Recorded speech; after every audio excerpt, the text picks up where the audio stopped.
Welcome back, Wolfpack. Vrolas here to a facts, stats, trivia, and a top 10 for the fire typing. So please leave a comment down below on the next type you want to see get a top 10 and trivia and all sorts of goodness. Also leave a like if you just enjoy the series in general. It really helps out. So now let's go and look at the fire typing defensively. So the fire typing has a lot of really interesting offensive and defensive matchups. I'm just going to put them all here at once to show you guys what kind of weird balance that we have right here. So with the fire typing, we have three somewhat common weaknesses, and some of these weaknesses are so common because fire is such a strong typing. So ground, we're going to talk about ground soon, but with earthquake and all the reliability and damage that comes from that move, fire is going to be very threatened by that. It's also going to be naturally threatened by water. Just that's physics and stuff right there, and that's how life works. And then rock. So with rock, it's also just a weakness that, you see it from time to time, and people do carry more and more rock moves because of fire type Pokemon in general. Looking at its resistances, we get a lot of resistances. Bug, steel, fire, grass, ice, and fairy. So with the fairy typing being introduced in 6th generation as a very powerful typing, fire got a somewhat substantial buff against fairy types and just in general, because that resistance right there means now you can bring in a fire type Pokemon to handle a fairy type Pokemon in some situations, and it works out really well like that. Also offensively, we are super balanced. Bug, grass, ice, and steel as super effective hits, but we also have 4 resistances as well with dragon, fire, rock, and water. So everything about the fire type is really balanced, that it's kind of like the fire triangle in a way that as long as all of its parts are together, you're going to succeed pretty well at burning everything down, I guess. Okay, that got dark. Let's just go and look at the stat breakdown. So for all fully evolved fire type Pokemon, we get a really interesting mix of stats that nothing is lower than 10th place, so at least all of the stats are in the top 10 amongst all of the typings for fire, and that's pretty solid. Very high amount of special attack, solid amount of hit points, not the craziest average speeds, but that just shows, we could have a super really slow fire type Pokemon and then some really fast fire type Pokemon. Really all you have to do is worry about the defenses, but with ground and rock being physical, that's not too much of a problem, and we also have some good offenses from the attack. And somehow it all comes together, making fire the second highest typing for base stat totals on average, compared to dragon, which has absurd stats anyways, and we already reviewed dragon. So yeah.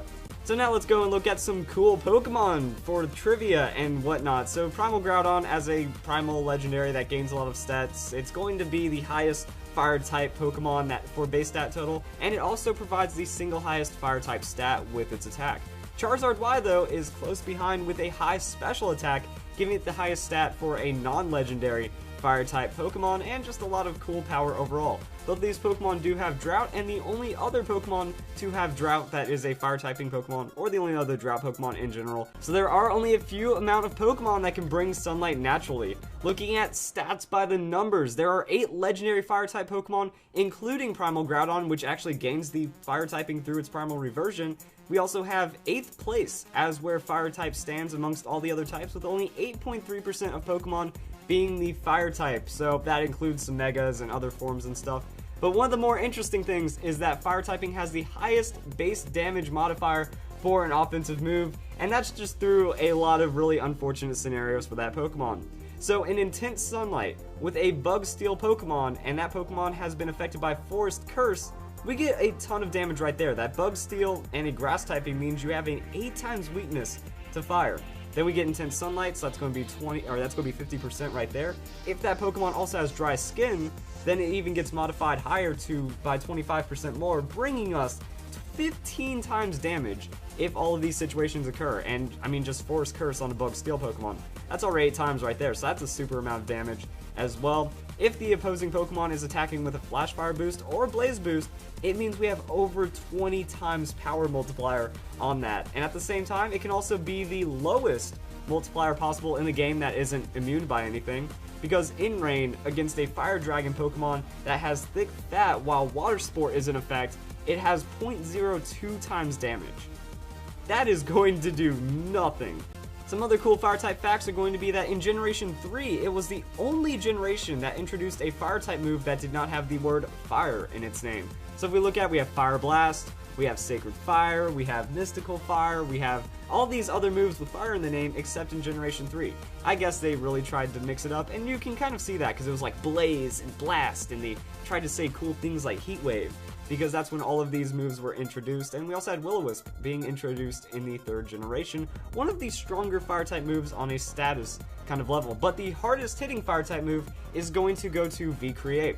V-Create is the 3rd highest damage move in the game that doesn't need any kind of factors, because technically we have Reversal and Flail. Those have up to 200 base power, but V-Create just comes in with a whopping 180 base power without anything, that you just go and use it like that, only being outclassed by Self-Destruct and Explosion. Looking at PokemonDB.net for our fire-typing matchups, pure fire-type damage is going to show, just like how we saw it offensively, that we have a lot of not very effective hits, we also have a lot of super effective hits. If we want even more super effective hits, we just add ground typing to give us that, and if we want less not very effective hits, we add ghost. And between fire, ghost, and ground, we have it to where there are no not very effective hits, so we hit everything neutrally, and this does have some accuracy flaws to it, that Pokemon DB does not track abilities, so Pokemon with Flash Fire are going to be handled differently, but for the most part, this is very accurate. And now we're in Pokemon Showdown, which means it's time for the top 10 Fire-type Pokemon, and I'm going to lead the list with Mega Camerupt. Now, we will talk about this in just a second. I do want to talk about the rest of the top 10. It is a really funny list when you break it down, because there's such a, I would say, power gap between like the bottom 5 and the top 5 fire-type Pokemon, and outside of the top 5, really a lot of fire-type Pokemon can realistically fit inside the top 10. So you might see things you disagree with, but overall, depending on which aspects you're looking about the Pokemon, then we can actually figure out, like, okay, maybe this Pokemon does belong on it, maybe it doesn't. And the reason why I put Mega Camerupt here is because generally on my lists, like the top 10 slot, like the 10th place slot, will be a Pokemon that has very, very high potential, but very, very difficult to use or doesn't always find situations. With Mega Camerupt, it is some of the highest damage you will find with an Eruption, with a Heat Wave. In double battles under a Trick Room, this guy pumps out absurd amounts of damage because 145 special attack using Eruption or using a Sheer Force boosted Heat Wave, or being able to hit everything except for like a Flash Fire Pokemon with Lava Plume, it just outputs absurd amounts of damage in a multi-Pokemon scenario, but at the same time you do have to support it with Trick Room. If it gets outsped and then it takes damage, then you can't rely on the huge amounts of Eruption damage, so then you have to use Heat Wave, which doesn't do as much, but does get a good Sheer Force boost. Overall, like, this Pokemon does damage, and I feel it needs to be on the list somewhere, because Mega Camerupt has a huge amount of power and a huge amount of potential. Alright, number 9 is going to be Infernape. Now, Infernape, it's hard to really pinpoint this Pokemon's power because it's a good mixed Pokemon. It has a good amount of attack, a good amount of special attack, and a pretty solid speed. 108 isn't the fastest, but you can find some pretty decent outspeeds. And with high base power moves such as Close Combat, access to Earthquake, you have moves like Flare Blitz, so Flare Blitz is going to be damage, you have Priority. You can also be very supportive, that in doubles you get access to Fake Out. You also have access to Bullet Punch, you can use Quick Guard. Like, there's a lot of things Infernape can do. If it was a little bit tankier, it could even tank out Pokemon really well, because it does have Slack Off, and at the same time, Infernape can use something like Overheat. So, I mean, I'm just randomly posting things up here. This isn't a moveset or anything, but it just kind of shows the diversity that Infernape has. You Focus Sash on it, Blaze is going to activate, or you can Iron Fist because you have good elemental punch coverage. You have access to like Thunder Punch and stuff like that. So you have a lot of really weird damage boosting, you have a lot of high power potential. You know, you just come in with Overheat, like Focus Sash into Overheat, and then you can transition to Physical. Infernape has a lot of speed, diversity, and power, and that's why it's number 9. Alright, number 8 on the list is going to be Typhlosion. Now, Typhlosion got a really nice buff recently. Flash Fire. Now you bring in Typhlosion onto a Fire-type move, and now you have one of the strongest Eruptions in the game with a lot more speed than Mega Camerupt. So generally what you can do is you can like max out the speed on Typhlosion, or you can find a really interesting speed breakdown. I talk about this in my Typhlosion guide, so I'll also have like a link in the description to that, because Typhlosion has a lot of really nice perks about it. You can run Modest for the highest damage possible, you still get some tankiness in there, which can actually work out for survivability and then some later game transitioning. You can run something like a Choice Scarf, and then you just switch in, you get the Flash Fire boost, and now your Eruption almost unstoppable because it has that Flash Fire boosting with some of the highest base power in the game that's getting stabbed while outspeeding a ton of Pokemon. Now Typhlosion, it is one-dimensional in this way. That can really just come in, maybe extra sensory for coverage, or go for like one huge flamethrower at the end of the game if it's already taken a lot of damage and Eruption doesn't have damage. So it doesn't have a great amount of coverage. A lot of just base fire-type Pokemon don't. So you come in, you just use your move, and you hope it's enough to knock out the opponent. You can get predicted and switched and walled like that, but Typhlosion does clean up pretty well, so I will put it on the list as a very fast and potentially devastating Pokemon with some decently rounded base stats. Alright, number 7 on the list is going to be Arcanine. Now here's where the list gets weird, because realistically I could have put Entei on this up to this point, I could have put Darmanitan up to this point, but at the same time, Arcanine, it is a big staple in the Spinda swap combo. So what you do is you take Spinda, you skill swap Contrary onto it, and then you just out-tank with Close Combat, thus boosting your defenses with Contrary. You also have Morning Sun, which lets you heal, and overall Arcanine is just a huge frustrating tank that you can build it with a little bit of special defense investment, run Will-O-Wisp, and then just shut down your opponent's team. That it can tank hits really well. And with the Morning Sun, it has sustain. So you throw out the Will-O-Wisp, you weaken your opponent, you use Morning Sun, you have like a lot of other coverage moves. If you want to be tankier, you can like get rid of Close Combat and put in just like a fire type attack.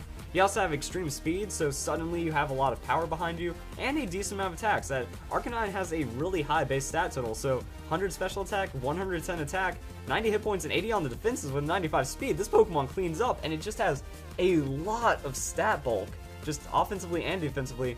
So I think that it does find places on the list that if you build a team around Arcanine, or you use it as a central wall against whatever your team needs to be resisted, because there are a lot of resistances from that fire typing, Arcanine can come in and do a lot of work.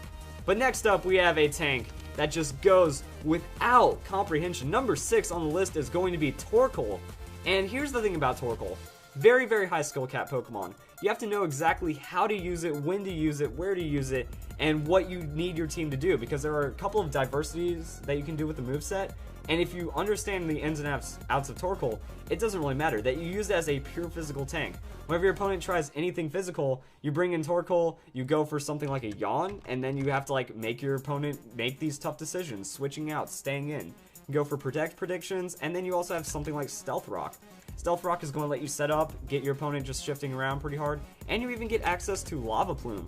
Lava Plume makes it to where there's a 30% chance to burn your opponent, so now you can throw out the Yawn. If you don't want them switching out, you just throw out Lava Plumes until they get burned, and you even have access to something like Clear Smog. So there's a lot of really weird diversities in the moveset, like I mentioned before, and if you play Torkoal very masterfully, it will eventually get you a lot of effective gain, and you really won't notice it in the battle, which is why some people don't understand its strength as a Pokemon. You might get 1 or 2 burns, you might be able to shift out a couple Pokemon through Stealth Rocks, you can use it to just completely wall Pokemon. You put a Rocky Helmet on it, and it can do a lot of really nasty things, and then with a Clear Smog, if your opponent's trying to set up physically, like with Swords Dance or something, Torkoal, Clear Smog them, Lava Plume, burn them, switch out Torkoal, and now you just gain so much from a Pokemon that could have potentially swept you, because Torkoal is like the anti-meta Pokemon. And because of that, I'm putting it number 6 on the list. It does need to shine, but it has a lot of mastery that you're not going to pick up and play Torkoal perfectly from the first couple battles. That you need to lose with it to understand what you need to do better to win with it. And because of that, high mastery, very high power, and that's Torkoal. Number 5 on the list is going to be Volcarona, because it is the best Quiver Dance Pokemon in the game. Quiver Dance, one of the best moves in the game. It boosts your special attack, special defense, and speed. That's it. Like, some just boost special attack, some just boost speed, some boost like 2 moves. No, this one boosts 3, and they're all very usable for Volcarona. That while you don't have a lot of defenses and you are 4 times weak against rock, if you eliminate any rock threats on your opponent's team, you come in, you set up 1 or 2 Quiver Dances, you pretty much win. And Volcarona is a bulky Pokemon to begin with, that with 85 hit points, 105 special defense, even some defensive investment to survive some solid hits, you're good to go. You slap a Citrus Berry, a Leftovers, something like that, you Quiver Dance, and then you also have Fiery Dance. Fiery Dance is an exclusive move for you, and it has a 50% chance to raise your special attack. So you use an 80 base power move, which isn't bad at all, you can raise your special attack, and now you have absurd amounts of damage, you Bug Buzz for coverage, and overall Volcarona, it's one of the fastest just setup Pokemon. That it comes in, it uses Quiver Dance twice, and then your team loses. And if you don't get in, stop it quick enough, it can be very devastating, because then it becomes hard to switch into, and Volcarona is just going to be a very nasty Pokemon, but very high base stat, high power Pokemon. Alright, so number 4 is going to be Blaziken. So Blaziken, this Pokemon is a very interesting Pokemon to talk about, because its Mega Form and its regular form kind of do the same things. That Blaziken has a lot of different diversity paths, that it can go for multiple layers of setup, it can go for just outright damage, and with its speed boost hidden ability, it's a very, very threatening Pokemon because it comes in, it can use Protect on that first turn, and now you're dealing with a 120 attack Pokemon and a 110 attack Pokemon. So now it's like Infernape, but just better in every way, that after one speed boost we're outspeeding it, and then we have more damage options, and we can go for ridiculous setup, and we still have some very high base power moves to use along with it. So Blaziken's main frailty is going to be just if the opponent doesn't get KO'd. If the opponent doesn't get KO, Blaziken can't handle a lot of redemption hits back, and that's kind of it. Other than that, it's going to find a lot of reliable outspeeds. It's going to have a lot of reliable setup opportunities that if you bring it in when your opponent has his pants down, oh, I can't deal with Blaziken, I have to switch out. That's a free speed boost, that's free damage, that's free setup. And then Blaziken does very terrible things from there. So, very powerful Pokemon, and this is what I mean. Now, suddenly, like, the top 5 Pokemon are super stacked, because Volcarona, it sets up and win. Blaziken, it sets up and win. But for number 3, I'm going to put Heatran. And Heatran is just such a strong Pokemon right now, because it's the ultimate anti-fairy type Pokemon. That if you have some fairy weakness on your team, like you're trying to revolve around dragon type Pokemon, dark type Pokemon, you just throw in Heatran, and now your team is safe. So Heatran's just super tanky as well. High amounts of hit points, high amounts of defenses, very high amount of special attack. This Pokemon can absorb a hit really well and then deal a harder hit back in a lot of situations. With Flash Fire, it nullifies fire type Pokemon. With its fire and steel typing, both resisting fairy, it can pretty much eliminate fairy type Pokemon and throw out a steel hit back. It just has a really good amount of coverage, a lot of utility. You can run it purely offensive, you can run it as a stall Pokemon with Roar. So you can like Toxic Stall with Roar through Stealth Rocks, it can set up, it can damage, and it's just a really good staple that if you need a Pokemon on your team, Heatran can work in a lot of situations if you aren't already ground weak, pairing it with a Pokemon like Rotom or a Levitate Pokemon, and now you cover for its weaknesses, and you just do really well, because Heatran is just a very stable Pokemon with high amounts of defenses, high amounts of damages, and a high amount of utility, so it's going to be number 3 on the list just because of its plug-and-play ability, not necessarily its sweeping power. Alright, number 2 is going to be Talonflame. Talonflame is just a stupid Pokemon with how strong it is that it gets Gale Wings, so now why not have a Brave Bird that out-prioritizes everything, just go and slam damage. Also has Swords Dance, it has Taunt, it has Roost. You can run this Pokemon bulkily, set up 1 or 2 Swords Dance, and then just knock out everything anyway. Roost up any damage you take, you run Brave Bird for damage, you can Taunt, so if your opponent's trying to set up against you, you just run Taunt, and now they can't even set up, and then you get a Swords Dance while they're switching out, and then you get an untouchable Brave Bird. So Talonflame's main weakness is going to be Rocks. That if Stealth Rocks is on the field, Talonflame is going to have a bad time because it takes 4 times damage to Stealth Rocks. It loses half of its health instantly. So that could be a very bad thing for Talonflame, but at the same time, if your team doesn't have a counter to Talonflame, if your team has no way of stopping Talonflame, you pretty much just lose, because nothing's going to survive the Brave Bird. If you can't knock it out the turn it's trying to Roost, it can be very devastating, and that's the main thing about Talonflame, is it's very unpredictable. Are you going to go up against a Choice Band set? Because Choice Band Talonflame, very powerful, that you just run Adamant Nature, you outspeed everything, and then you just go for raw damage until you die, but this can get 2 or 3 KOs. So if you fear the Choice Band damage and switch out and then find out it's a Swords Dance set, well now you're in trouble, because these things can run with a little bit of like mixed defensive bulk. It already has a really high amount of speed, and it's already using a lot of priority anyways. So it doesn't need to worry about speed because of the Gale Wings making it +1. Then has something like Leftovers, a Rocky Helmet, or Citrus Berry. It kind of just becomes a really filthy tank that's now setting up Swords Dance with a very high amount of base power from its Brave Bird. But this is really weird as well, because Talonflame adds to the weakness. That Rock wasn't really seen as something too common, but then when Talonflame came in, Rock is almost mandatory on a lot of teams if you just so you don't have to worry about facing a Talonflame. So there is a lot of play around it, and it has weakened while strengthening the fire typing in general. And the number 1 strongest Pokemon is going to be Charizard X for the fire typing. That, as I have already said too many times, all these Pokemon, they like going for setup and they like going for a hard win, but Charizard X just does it the best because of Dragon Dance and Tough Claws. So it comes in, it wants to set up against a Pokemon that isn't ready for it. So you bring it, like you bring it as a revenge Pokemon, and then you can just kind of win with it. That, okay, Charizard comes in, the opponent has to switch out, so you get a free Dragon Dance. Now you're going to be faster than your opponent. Now you have Tough Claws, and then you have Flare Blitz, and nothing can really survive that. That only some very few Pokemon like Heatran to maybe get the prediction and wall out the Flare Blitz while getting a Flash Fire can do something about it. But overall, it can just run a lot of things. It also has Dragon Claw. So then you get a Stab move that also gets Tough Claws boost and Dragon Dance damage. And they can run something like Roost. Roost means that after you Flare Blitz and take damage, you roost it back up, and then your opponent, as they're trying to set up, you just get more Dragon Dances than them. You just out-damage them, and there's really nothing you can do. Like, you can't tank and become a faster, like, setup tank than Dragon Dance is happening with the Charizard. You just have to hope that you get an outspeed, even though it can have a 100 base speed, so it uses Dragon Dance on top of that, and only the fastest of Scarf Pokemon or some very high damaging Focus Sash Pokemon can save you by that point, and on that you just have to hope you eventually chip it away or get lucky and knock it out, because if it gets set up too much, it's just devastating. On that, it can also just kind of find room for Earthquake, that, okay, with Flare Blitz, I'm walled out by Fire-type Pokemon, use Earthquake, and then that problem is pretty much solved. So with its amount of unpredictability in the moveset, you know, you can't use Heatran all the time to successfully handle it, and you don't know which move it's going to use, because with Dragon Dance providing a lot of damage boosting to it, it's going to be hard to knock out. And even then, Charizard X, when it Mega Evolves, it gets defense. So now you can't physically beat it up too hard, has a decent amount of hit points, and because of the speed boosting and attack boosting, can run these weird mixed hit point sets which give you a lot of bulk, and unless you hit it directly super effective for that one hit that you get, and if you don't knock it out, it can just out-roost, it can out-damage, it's just going to win, and that's why Charizard X is very terrifying. As for Charizard Y, I feel Charizard Y itself can make it on the top 10 list as well. That just because I'm putting Charizard X here doesn't mean Charizard Y is good. I just didn't want 2 of the top 10 being both Charizard forms. Because for Charizard Y, when it Mega Evolves in double battles or even single battles, it gets Drought. As we mentioned earlier, very few Pokemon get Drought, and Charizard Y is the strongest non-legendary Drought Pokemon. So Charizard Y lets you use a huge Heat Wave with 159 base special attack, modest boosted, or maybe even timid for damage, and then it gets Sun, and it gets Stab, so a neutral hit Heat Wave, not many things can survive, and it just provides way too much damage. It also has some supportive capabilities with Tailwind, and it gains special defense in its Mega Evolution, so it can even survive Thunderbolts and Water-type attacks like that. So Charizard is one of the strongest Fire-type Pokemon. I think Game Freak did a good job with that in the 6th generation.